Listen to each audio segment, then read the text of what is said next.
পড়ে যাওয়া চুল বিক্রি করলে গুনাহ হবে কিনা? কেউ যদি না জেনে বড় শিরকে লিপ্ত হয় তাহলে কি তার পূর্বের সকল আমল, নামাজ, রোজা বাদ হয়ে যাবে? এক ব্যক্তি তার 5 তলা বাড়ির প্রথম 2 তলা নিজের টাকায় আর বাকি অংশ ব্যাংক লোন নিয়ে করে। 3 থেকে 5 তলা পর্যন্ত বাড়ি ভাড়া খাওয়া হালাল হবে কি না? প্রস্রাবের জন্য ঢিলা কুলুক বা টিস্যু নিয়ে 40 কদম হাঁটার বিধান কি সহি? কেএফসি খাওয়া হালাল হবে কিনা?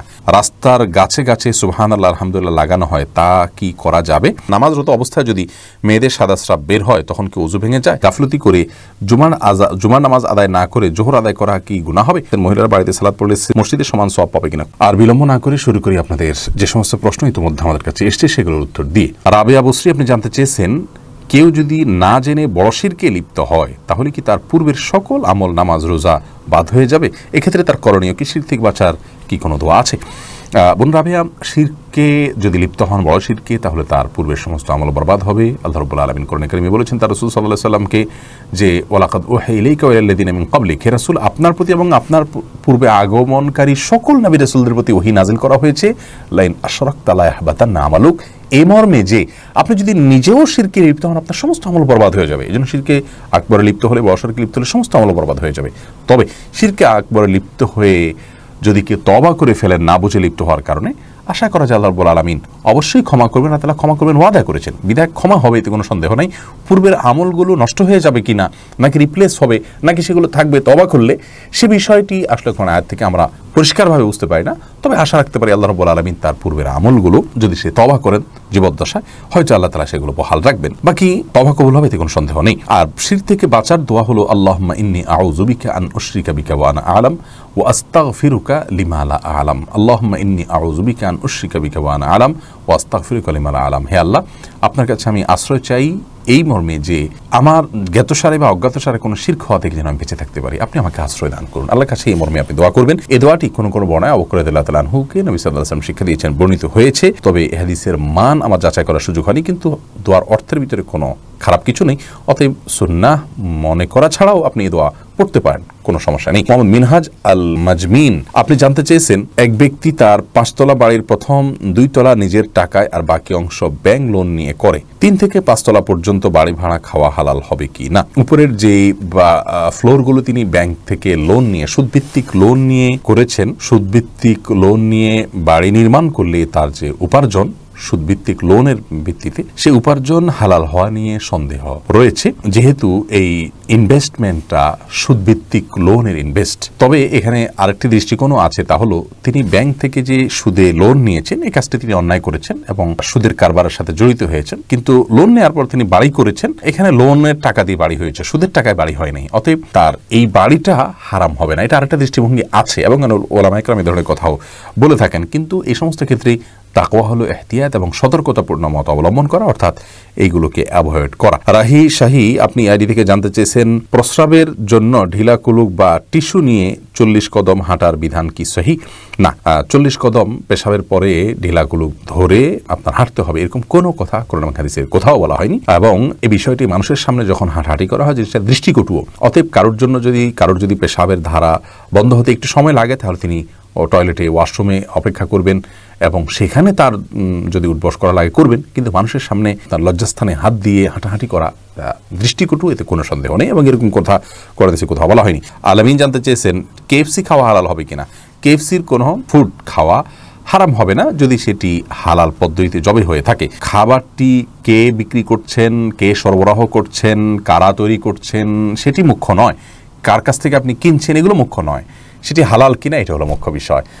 একটা মুসলমানের দোকান, দিনদার হুজুর মানুষের দোকান হারাম যদি খাবার পরিবেশন করে, হারাম পদ্ধতিতে পশু জবে করা হয় বা হারাম পশু সেখানে সার্ভ করা হয়, তাহলে সেটি কেনা জায়েজ নাই। আবার একটা অমুসলিম দোকান থেকে যদি ভালো আপনার হালাল পদ্ধতিতে আপনার বিক্রি করা হয়, তাহলে এটা কেনা জায়েজ।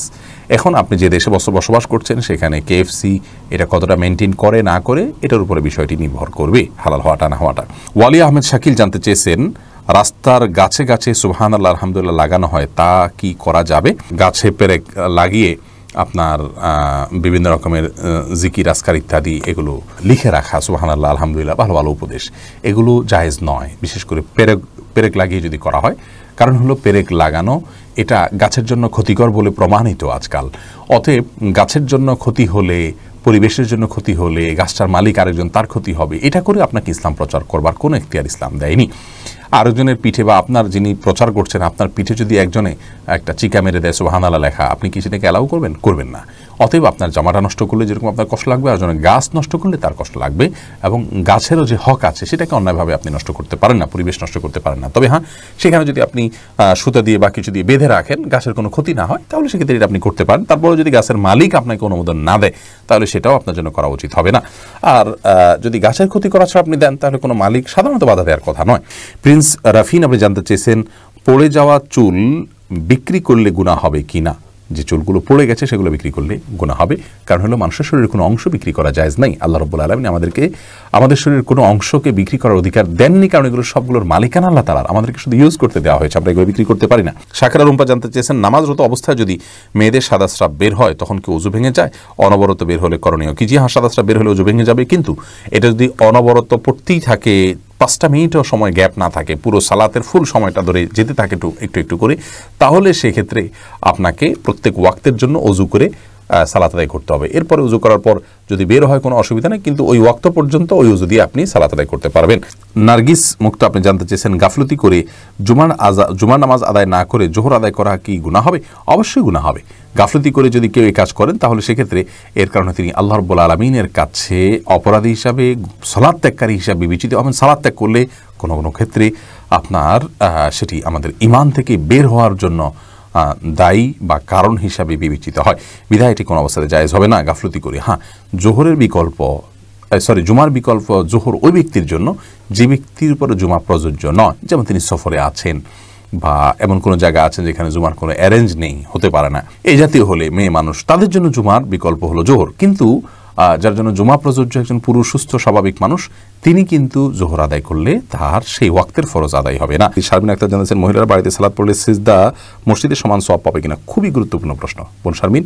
মেয়েরা যদি বাড়িতে সালাত আদায় করেন, তাহলে তারা মসজিদের সমান সওয়াব পাবেন এবং তার চাইতে বেশি সওয়াব পাবেন। কারণ হলো রাসূল আকরাম সাল্লাল্লাহু আলাইহি ওয়াসাল্লাম একজন মহিলাকে বলেছেন, তোমার বাসায় সালাত আদায় করলে তোমার জন্য আমার পিছনে সালাত আদায় চাইতে উত্তম হবে। দেখুন, এখানে রাসূল সাল্লাল্লাহু আলাইহি ওয়াসাল্লামের পিছনে মসজিদে সালাত আদায় চাইতে উত্তম হবে বলেছেন। তার মানে বাসায় সালাত আদায় করলে, মসজিদে সালাত আদায় করলে জামাতের সাথে সালাত আদায় পুরুষরা 27 গুণ সওয়াব পেতেন, মহিলারা তার চাইতে বেশি পাবেন। যদি তাদের মধ্যে আগ্রহ থাকে যে আমি পুরুষ হলে অবশ্যই এটি করতাম, যেহেতু আল্লাহ রাব্বুল আলামিন আমাকে এখানে সালাত আদায় করতে বলেছেন এবং আমি পুরুষ না হওয়ার কারণে পারছি না, অতএব তিনি এই সওয়াব থেকে বঞ্চিত হবেন না। দ্বিতীয়ত হলো, যাতে পুরুষের সমান সওয়াব তিনি পান, তার জন্য তার এক্সট্রা একটা কাজ করা যেতে পারে, তাহলে তিনি অন্যান্য পুরুষদেরকে উদ্বুদ্ধ করতে পারেন, যাতে করে তারা এই 5 ওয়াক্ত সালাতে শামিল হয়ে, জামাতের সাথে শামিল হয়ে তারা 27 গুণ সওয়াব পান। কোনো ভালো কাজের পথকেও দেখায় আল্লাহ তাআলা তাকেও তার সমপরিমাণ সওয়াব দান করে। অতএব এর মাধ্যমে আমাদের বোনরা এই সওয়াবের ভাগীদার হতে পারেন।